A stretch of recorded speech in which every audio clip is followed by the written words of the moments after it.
Hey, what's up there, YouTubers? It's me again, Brian, aka Gamer55551, and I am back with a My 2 Cent video for this week, for the week of July 7th to the 13th, 2024, where I take a look at a couple of stories that caught my attention and give you my thoughts and my opinion about them. And we got 4 stories to cover for this week, including Microsoft raising the price for Game Pass, or Xbox Game Pass in general, Nintendo releasing a very interesting trailer for their upcoming game, having to be an M-rated game and everything like that. We also learned that unfortunately another studio has become a victim of Embracer Group that has closed down. This one has to do with Piranha Bytes, if I'm saying their name correctly though. And June 2024 Circana numbers are out, though, that shows what games did well during the month of June and everything. And if you're interested in where I got the source of these information, links will be in the description of this video, assuming you're watching this on YouTube. And if there's any part of this video you wish to skip to, timestamps will also be in the description of this video as well. But before we get started, I like to do what I like to call the quick My 2 Cents, stories that kind of caught my attention, but not going to go into sort of a huge amount of details and everything like that. The first one has to do with the original creator of the Okami series and also the creator of the Bayonetta series, Kamea, if I'm saying his name correctly, was recently interviewed about basically the game Okami, which has sort of gained a cult following over the years, and said that this is what's supposed to be Clover Studios' signature title and all, but he also felt the staff was pretty weak though. So, I mean, you could look at it in any way though. I'm very mixed on this individual though. While I don't deny the fact that he has created a lot of great games and everything like that, some of them I do enjoy, I do think his personality and ego to some degree is, at least in my view, I think it's questionable at best, especially his history of also trolling people as well, which makes it very hard to take what he has to say seriously. Maybe he's right about this one, that is a possibility, but I am still kind of cautious of anything he has to say. We also learned that the studio behind the Like a Dragon series, or the Yakuza series, is basically going to surprise fans with their next game and everything like that. No word on what that might be. Most likely it's going to be another entry in the Yakuza series. It's going to be interesting to see what direction they might go. Some are thinking it could be basically, maybe a strategy RPG, that kind of approach. I mean, the Yakuza series has gone from, I think, like a beat 'em up to some degree to basically a turn-based RPG. Maybe a strategy RPG is the next direction they go with it, but time will ultimately tell how that plays out. We also learned that the gacha game Zenless Zone Zero, the new one from the creators of Geisha Impact and Hokan Star Rail, if I'm saying that name correctly, has done very well and has surpassed, at least according to the developers, 50 million downloads across all platforms. I will say, for a gacha game though, I've played Geisha Impact and everything. It's not bad, as long as you could look past the fact that it's a gacha game and all, and those kind of games I can see is sort of controversial. Some are going to like it, some are going to hate it, so a lot of it does depend on your perspective and view on all of them, to be exact. So it is doing very well. Obviously the developers are doing fine with these having 3 live service or 3 free-to-play type of games and all. How long they can maintain that, however, that remains to be seen and everything like that. We also learned that WayForward is planning to revive the Game Boy game Sigma Star Saga for modern platforms, as they are planning to not only re-release a Game Boy Advance cartridge for it, but they're planning to bring it to multiple systems, including the Nintendo Switch or Switch successor though. Supposedly this game will be coming out on next year and everything, 2025, on terms of in honor of the supposedly 20th anniversary of when this game came out.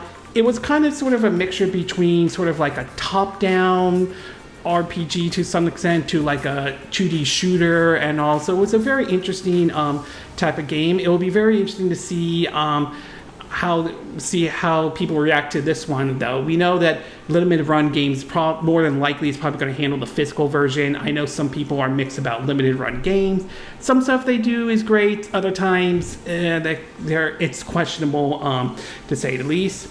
We also learned that the Karate Kid is getting another game of this time under the name of Karate Kid Street Rumble, and it's going to be making its way to multiple systems, including the Nintendo Switch in September. It's being handled by Game Mail, which unfortunately isn't known for putting out quality titles or anything like that.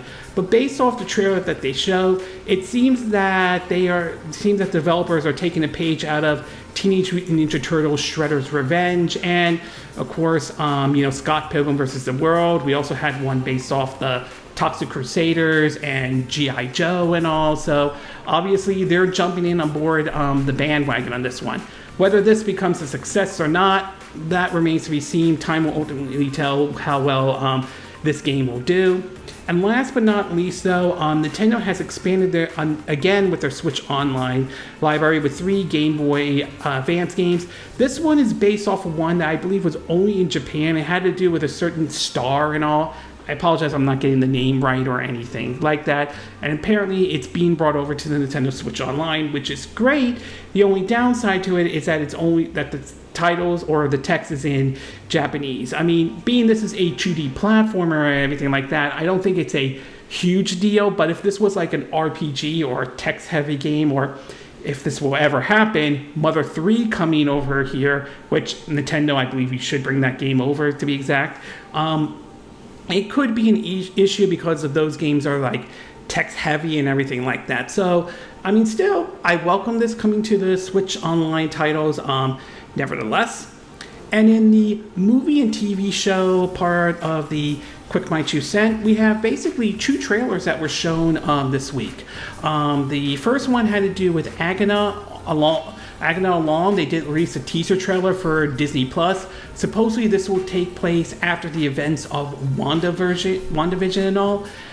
Judging by the trailer that they showed, it's definitely aiming for more like, one of the, classic evil Disney villains to a certain extent where they're trying to aim for with Agana and all, everything like that. So I'm very curious to see how this one will play out.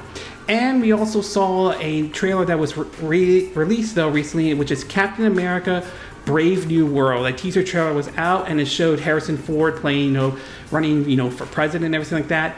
I like the tone on that one, to be exact. Basically, I'm definitely getting a Winter Soldier vibe out of it, and that certainly is not a bad thing at all. I think that is a very good thing indeed. I enjoyed Captain America Winter Soldier, so this is one that is definitely on my radar and all. And we have also learned that basically that the merger between, or at least the owner of Paramount, Shara Redstone, has sold a majority of her stake to Skydance, as it seems as though the deal is going through, and I think the shareholders seem to be okay with this though. We still have to wait to hear what regulators have to say about this though, and it's going to be interesting to see what this means for consumers, and of course stuff like Paramount Plus and everything like that, the streaming app that they have.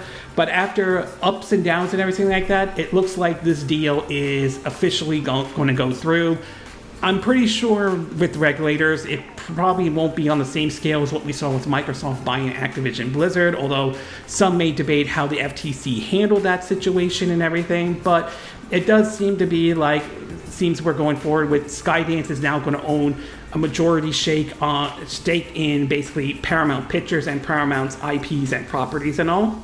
And finally, last but not least, we are now learning that Shrek 5 is going to be in the works, and it's set for a 2026 release date, and the original cast, Mike Myers, Cameron Diaz, Eddie Murphy, are all returning to reprise their roles and all. It'll be interesting to see how Shrek 5 is handled, though. I think when Shrek 4 came out, I think the response, I'm not sure what the response was, but I've heard that box office-wise it didn't do well, so we'll see how Shrek 5 does when that comes out, supposedly in 2 years and all. Okay, with the quick My 2 Cent part now done, along with the movie and TV show part of our My 2 Cent, we'll get started with our first story, and this has to do with June 2024's Circana numbers. Now, obviously, the numbers are out and everything like that, and judging by what they showed, though, I won't say there weren't any like major heavy hitters, but there are some games that seem to have done particularly very well, to be exact. Two that I think kind of popped into my head, that popped up the most when I saw this. One obviously had to do with the PC release with Ghost of Tsushima, and then the other one had to do with, you know, the re-release of Paper Mario: The Thousand Year Door on the Nintendo Switch, and how that game pretty much has done and everything like that. And judging by what is shown on Circana, it does seem to think that both games, particularly with Paper Mario: The Thousand Year Door, seem to have done pretty well and all for June. According to an article from DG Charts, though, it does point out in terms of what systems did very well.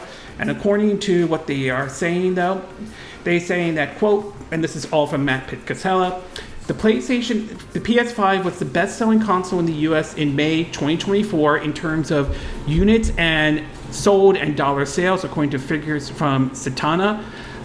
They include dates from the week period of May 5th to June 1st.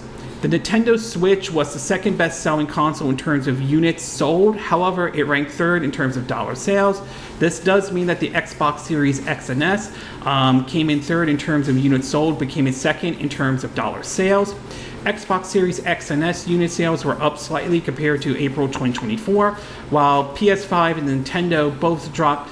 PS5 Digital Edition accounts for 1/3 of the PS5 sales, while the Xbox Series X accounts for just over half of the Xbox Series sale.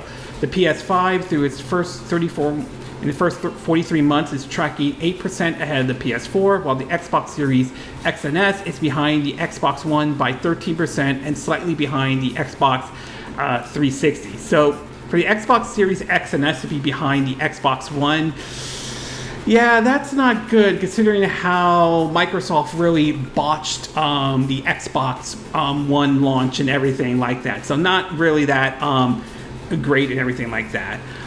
In terms of how everything was, they said overall spending in video games in May were down 6% year-to-year from $4.23 billion to $3.98 billion. They also pointed out that the PlayStation Portable was the best selling accessory of May in terms of dollar sale, as well as 2024 year to date, which is to me kind of surprising considering the limits that the PlayStation Portable has, since you really can't take it with you on the go unless I assume you're in a good Wi-Fi spot or anything like that. Now, over in terms of the 20 best-selling games, here's what they have, though. They have basically Ghost of Tsushima at number 1, which was at rank 71 last month. I think a lot of that has to do with the PC release, though. Paper Mario: The Thousand Year Door at number 2. Call of Duty Modern Warfare 3 2023 at number 3. Helldivers 2 at number 4. MLB The Show 24 at number 5. Sea of Thieves at number 6. Minecraft at number 7, Elden Ring at number 8, Hogwarts Legacy at number 9, Stellar Blade at number 10. It was at number 1 last month, I believe.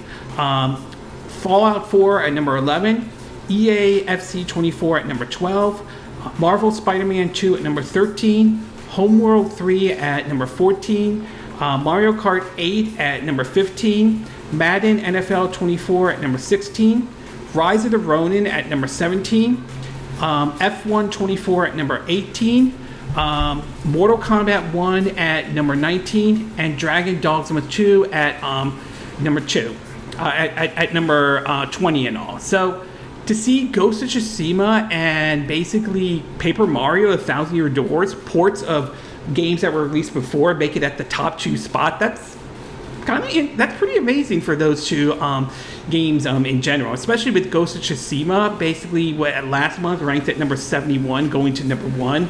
But seeing Paper Mario: The Thousand Year Door up there, though, does show that people really like that version of Paper Mario, to be exact.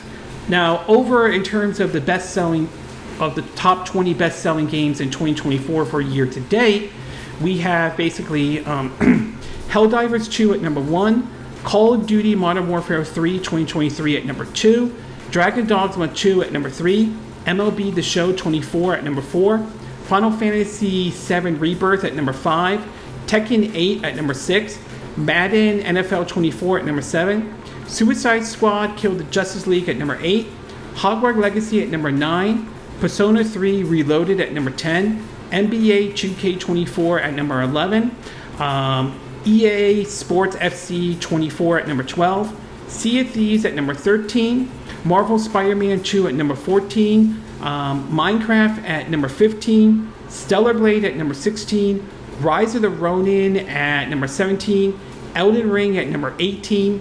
Grand Theft Auto 5 at number 19. And Skull and Bones at number 20. In terms of the top 10, Steam games, they're reporting this by active users and everything like that. They have basically Helldivers 2 at number 1, Counter-Strike 2 at number 2, Fallout 4 at number 3, Destiny 2 at number 4, Baldur's Gate 3 at number 5, V Rising at number 6. Last month they had it charted at 133. That's a big jump right there for that game.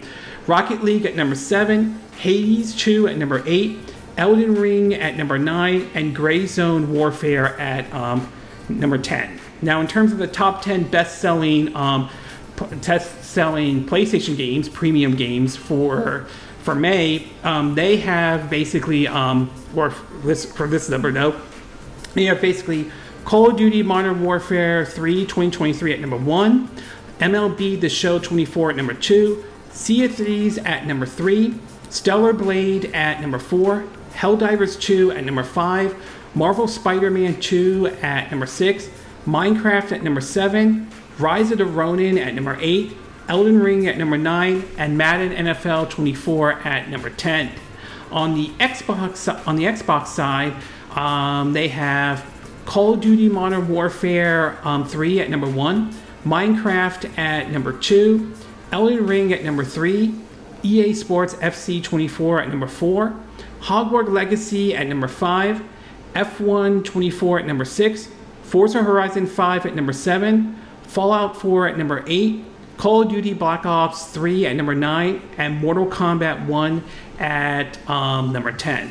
And then finally, over on the Nintendo side, in terms of their top best-selling games for May of 2024, they have Paper Mario: The Thousand Year Door at number 1, Mario Kart 8 at number 2, Princess Peach Showtime at number 3, Super Mario Bros. Wonder at number 4, Hogwarts Legacy at number 5, Minecraft at number 6, Super Smash Bros. Ultimate at number 7, Pokemon Scarlet and Violet at number 8, Mario Party Superstar at number 9, and The Legend of Zelda Tears of the Kingdom at number 10.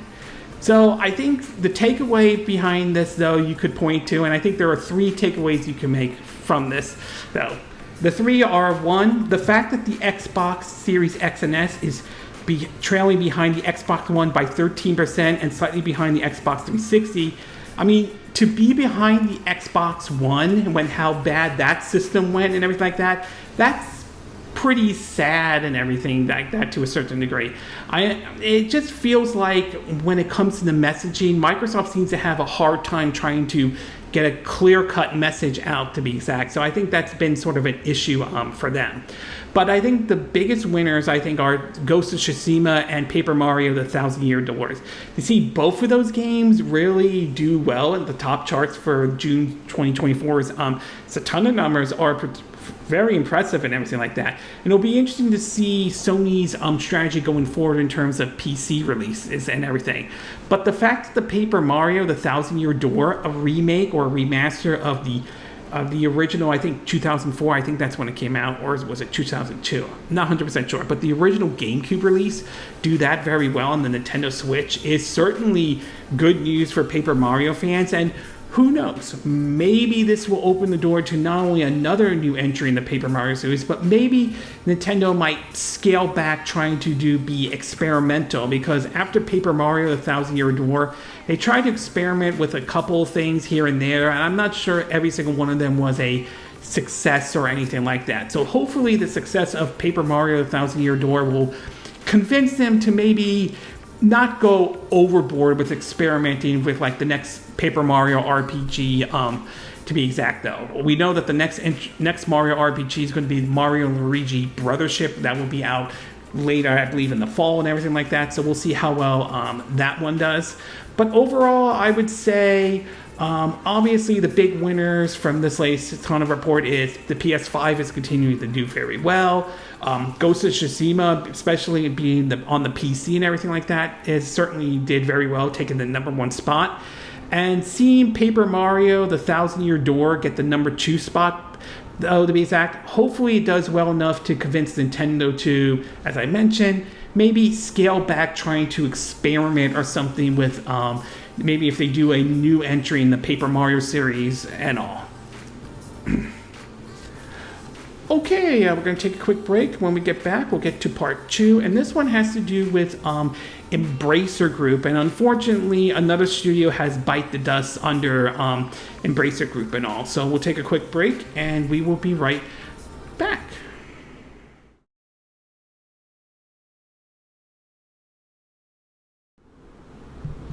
Okay, and we are back with part 2 of my 2 cent video, and for this one we're going to be taking a look at, unfortunately, with Embracer Group, this time with another studio of theirs biting the dust. Now, ever since that so-called deal that Embracer Group tried to get that was worth billions of dollars by like the Saudi Arabia firm group or anything like that fell apart, it's sort of been a downhill trend for Embracer Group and everything like that, which has led to them basically ranging from a spending spree of buying these studios to basically shutting down a lot of these studios, with I think one of the folks in charge of Embracer Group stepping down and everything like that, to them sort of splintering into 3 different other groups that Embracer Group has done and everything. So it's just been headache after headache for what we see with Embracer Group and all. We've also seen them close studios ranging from Free Radical, which they try to bring back and try to bring the Time Splitter franchise back, only to have them shut down and everything like that. There were rumors about them supposedly working on a remake of the first Time Splitter game, to I think another studio that recently got shut down following the sales performance of sort of a reboot or a reimagination of Alone in the Dark and everything like that. Well, now it looks like another studio has really bite the dust, no pun intended, and that has to do with Piranha Bytes. They are known for doing titles ranging from The Risen to Goth and everything like that, mostly action RPGs. Their games are kind of questionable, to say the least. Some like how the games are done. Others are not a big fan of their combat or the way they approach things. But whatever the case may be, it certainly has an audience and everything like that. And they were purchased in 2019 by Embracer Group. Well, now it seems to indicate that the studio, at least according to the original folks who worked there, no longer exists, and the folks who created Piranha Bytes have now formed their new studio under the name, I think it's called Pinhead Studio and everything.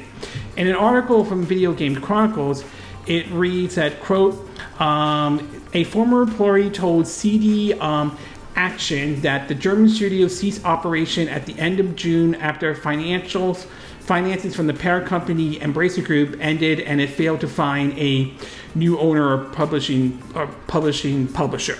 It was reported in January that Piranha Bytes was facing closure as part of Embracer's ongoing restructuring effort unless it could secure new funding. The company had reportedly hoped to secure a cash injection to develop a new dark fantasy title resembling Gothic using Unreal Engine 5. It claims that Piranha Bytes is unlikely to release any official statement regarding the fate of the studio. Instead, it allowed it to go out quietly. We learned it's basically the folks who created Piranha Bytes, supposedly a married couple, has left Piranha Bytes in November and has announced the formation of Pithead Studio, though. So, regardless of whether you enjoyed the Risen series or not, or any of their other games like Gothic or Aulx, ELEX and all, it is still very much unfortunate and sad to see this studio shut down, nevertheless. A lot of developers have been seeing a lot of closures. We saw a lot of that in 2023. We're going to see more in 2024. But Embracer Group, unfortunately, has seen a lot of criticisms leveled towards that company and how they have handled a lot of these studios that they have purchased and everything. And it seemed to be that they got too big to the point that, well, everything started to fall apart and everything like that. So very unfortunate what happened to Piranha Bytes. Hopefully, the folks who handle Piranha Bytes, hopefully their new studio, Pithead Studio, does very well. And hopefully the folks who are laid off, I'm hoping they get able to find new jobs and everything like that. So overall, very unfortunate to see another studio become a victim of what happened because of Embracer Group's handling of the situation and all. Okay, we're going to take a quick break, and when we get back, we'll get to part 3, and we're going to be talking about this weird Nintendo teaser trailer that they showed called Emio, or something like EMIO, or Who is EMIO? And it certainly has caught a lot of people's attention. So we'll take a quick break, and we will be right back.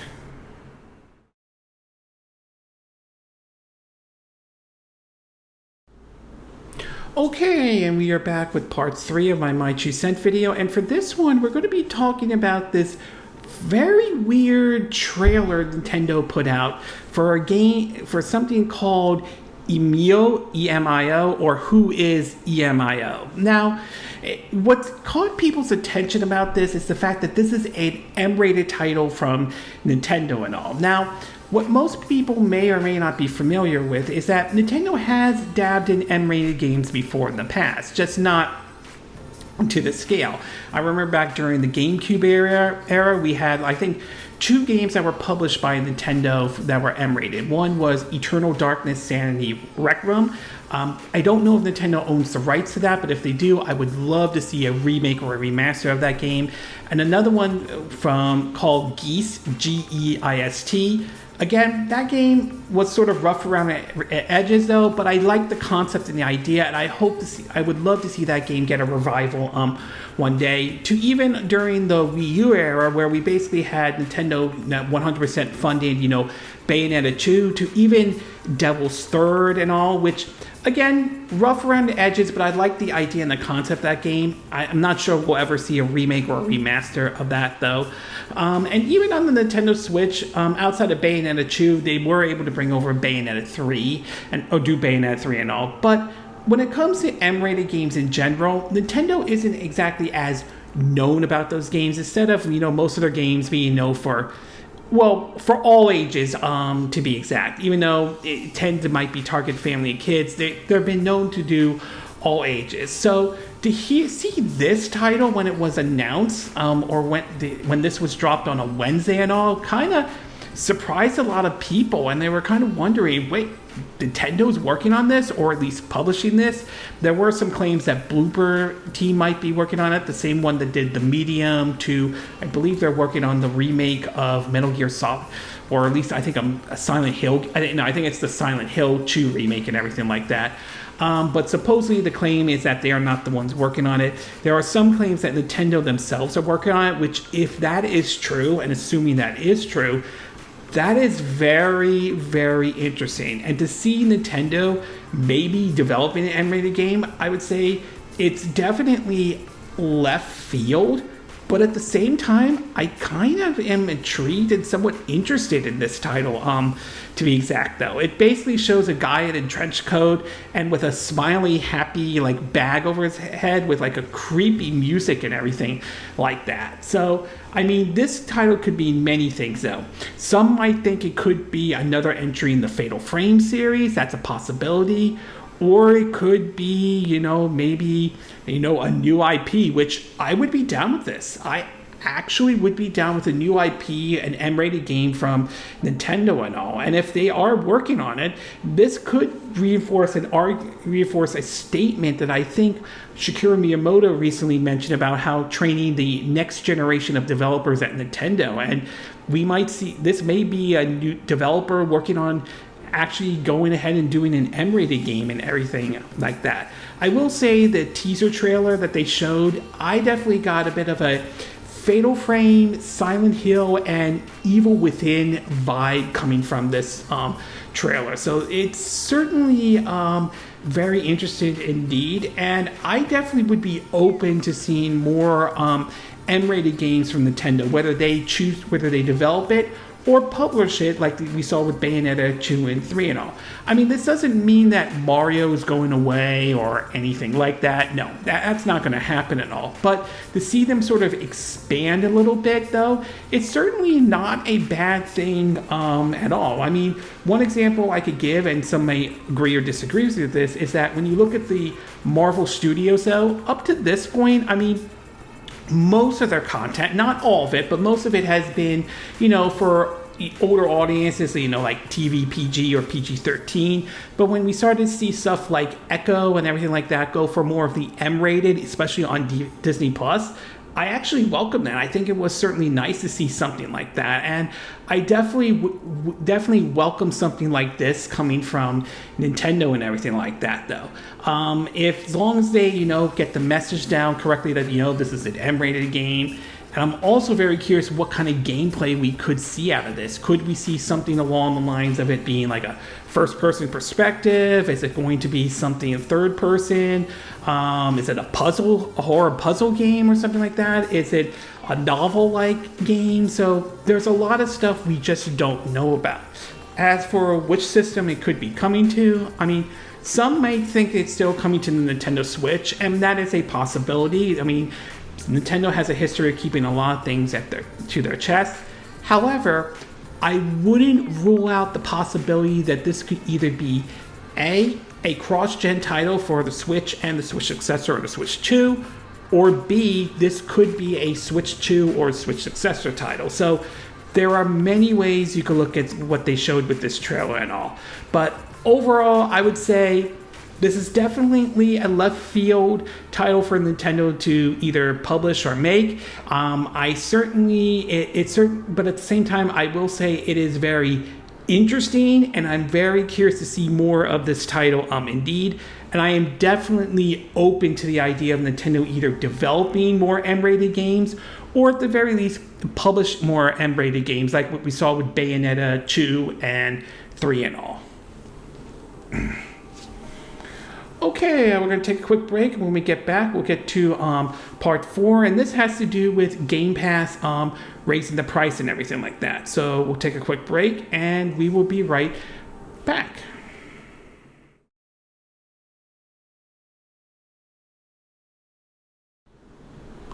Okay, and we are back with our fourth and final part of our My 2 Cent video, and this time we're going to be talking about Game Pass, and obviously the news not everyone wants to hear, and that is basically Game Pass is getting a price hike. Now, there has been some questions over time about Game Pass in general and what we might see or not, because as we all know, there have been some reports coming out how Game Pass may have stagnated, or it's not bringing in new subscribers as a lot of people as Microsoft may have hoped for and everything like that. And there was many wondering only a matter of time when Microsoft will raise the price of Game Pass. And well, apparently this week they pretty much have had. And here's where things stand in terms of the price. According to what we're hearing, this is an article from IGN, they have raised it. This is what it is. It's going to be Xbox Game Pass Core will be $9.99 a month, around 25 Xbox Game Pass games, online multiplayer, and member deals and discount.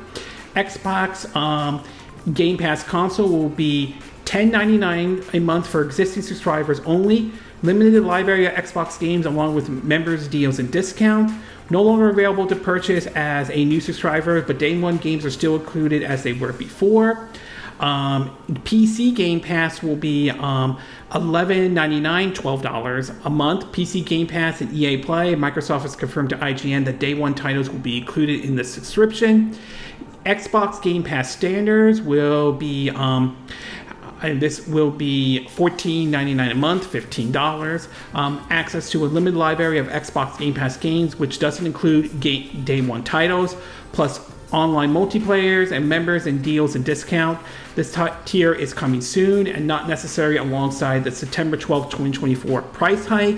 And finally, Xbox Game Pass Ultimate will be $19.99, $20 a month. Access to full library of Xbox Game Pass games, PC Game Pass, EA Play, day one titles, online multiplayer, members deal, discount, perks, and cloud gaming and cloud gaming. So obviously there have now started to, they quietly raise the price. And this was originally reported by Windows Central and everything like that. So in a way, I'm very mixed on this announcement and everything like that. On one hand, I don't think there's anything wrong with offering different tiers for consumers to choose which they feel comfortable with and everything like that and all. And the fact that they raised the price doesn't really surprise me at all. But on the other hand, I also think it kind of flies into the face of the comment that Microsoft has made in the past, which is all get it first on Game Pass and everything like that and all. And now they're offering, now there's one where if you pick the Xbox Game Pass standard, you're not going to get it first at day one or anything like that, which for some might be somewhat of a disappointment and all. And many also feel, and this is probably one of my biggest criticisms with Microsoft, with Xbox Series X and S, especially under Phil Spencer, is that the messaging has been pretty bad and all, and they've known to flip-flop on some of their messaging or handle the situation, like what we saw with Tango Gameworks and everything, and how that whole situation played out and all, and now this and everything like that. I mean, don't get me wrong, I like Phil Spencer. I think there are some things that he did great for Xbox and all, but I do have to question the messaging that's being done, and I just feel like messaging has not been Xbox's strong point and everything like that. And it will be very interesting to see how consumers respond to this change in terms of the game price and everything like that. I mean, a poll run by IGN, and again, this is just a poll though, it doesn't represent everyone out there, so another poll could be different. But when asked about basically which Game Pass tier are you most likely to subscribe going forward, here's the interesting thing. Based off of 6,674 votes, 37.1% as of the recording of this video say Xbox Game Pass Ultimate. However, 34% says no, I'm currently subscribed to Game Pass, but it won't be after this. So, judging by that poll itself, if we were just to base it on this poll alone, not everyone is very pleased with this announcement. It'll be very interesting to see how many people choose to continue with Xbox Game Pass or Game Pass in general, or choose to cancel their subscription to Game Pass altogether. And if so, what impact will this have in terms of, I know that Microsoft is trying to grow Game Pass and everything like that. It will be very interesting to see if this will have a negative impact, or they may have to change course or something like that. So overall, the price hike isn't surprising or anything like that, but the way it was announced, yeah, I can see why not everyone is pleased with it, and it remains to be seen if this ends up having a negative impact on Game Pass or not have any kind of impact on Game Pass at all. Okay, excuse me. Okay, this concludes this my 2 cent video for this week. And again, these are my opinion. What are yours? What are your thoughts about the June 2024 Circana numbers? Are you surprised to see Ghost of Tsushima and Paper Mario: The Thousand Year Door make it at the top 2 spots though? Do you think this will send a message to Nintendo that maybe scale back or ease off from trying to experiment with like any future Paper Mario games in any way? Are you somewhat surprised to see Xbox Series S is kind of trailing behind the Xbox One to a certain degree? What are your thoughts about Piranha Bytes shutting down? Are you disappointed to see this studio shut down at all? Do you think a lot of the blame does fall on Embracer Group and everything like that? What are your thoughts about this weird M-rated trailer from Nintendo called Emio, or EMIO? Do you think this is a very interesting title you would be into and all? Are you curious to see what the gameplay might be and everything like that? Do you think this is a Switch title, a Switch 2, or a cross-gen title? And are you open to the idea of Nintendo doing more M-rated games? And what are your thoughts about price hike for Game Pass? Are you surprised by this announcement? Are you not surprised by this announcement in any way? Does this make you want to cancel your subscribe to Game Pass, or are you still sticking with Game Pass and everything like that? Do you think it will have a negative impact, or do you think it won't have any impact at all? Do you agree with what I said in this video? Do you disagree? Do you have a difference of opinion? As always, sound off on the comment section below. Let me know what you think. And if you do like this video, I hope you hit the like button. I would appreciate it. And I hope you do subscribe to my YouTube channel. If you do, make sure you hit the bell icon for notifications of any new videos I put up. Also, feel free to share this video if you want to, and feel free to donate to my channel if you like. You could do it through PayPal me, Patreon, or Steve Labs. Links will be in the description of this video, so you watch this on YouTube. And I will see you again next time when I do another video. Hopefully that'll be soon. Until then, from Southern California, I wish you all a good day then. Bye!